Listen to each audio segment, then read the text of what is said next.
இந்த வீடியோவில் நம்ம எதை பற்றி பார்க்க போகிறோம்னா ஆர்டி அட்மிஷன் சம்மந்தமாக தற்போது மிகவும் முக்கியமான புதிய தகவல் ஒன்று விலகி உள்ளது. அது என்ன என்பதை பற்றி தான் இந்த வீடியோவில் நம்ம டீட்டெயிலாக பார்க்க போகிறோம்.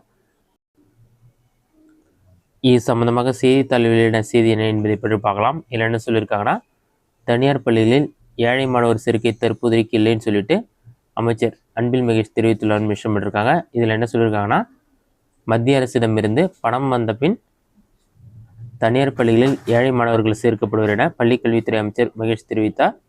சென்னையில் அவர் அளித்த பேட்டியில், ஒவ்வொரு ஆண்டும் ஏதோ ஒரு வகையில் 3 அல்லது 4 மாத தாமதத்திற்கு பின் 13 வகை கல்வி உபகரணங்கள் மாணவர்களுக்கு வழங்கப்பட்டு வந்தன. இந்த முறை 1141 கோடி ரூபாய் மதிப்பிலான கல்வி உபகரணங்களை பள்ளி துவங்கும் நாளிலே வழங்க நடவடிக்கை எடுத்துள்ளோம்.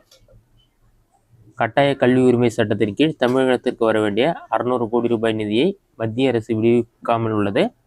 இது தொடர்பாக பள்ளிக்கல்வித்துறை சார்பில் மத்திய அரசிடம் கடந்த மாதம் நேரடியாக வலியுறுத்தி உள்ளோம்.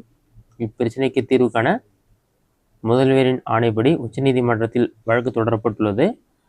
இந்த வழக்கின் தீர்ப்பு கிடைத்து மத்திய அரசிடமிருந்து பணம் வந்த பின் தனியார் பள்ளிகளில் ஏழை மாணவர்கள் கட்டணமின்றி சேர்க்கப்படுவர்.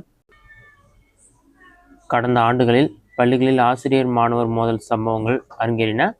நடப்பு கல்வியாண்டில் இப்பிரச்சனையில் கூடுதல் கவனம் செலுத்தும் வகையில் பள்ளி திறந்த முதல் வாரத்தில் மாணவர்களுக்கு மனரீதியான வாழ்வியல் திறன் சார்ந்த வகுப்பு எடுக்க உத்தரவிட்டுள்ளோம்.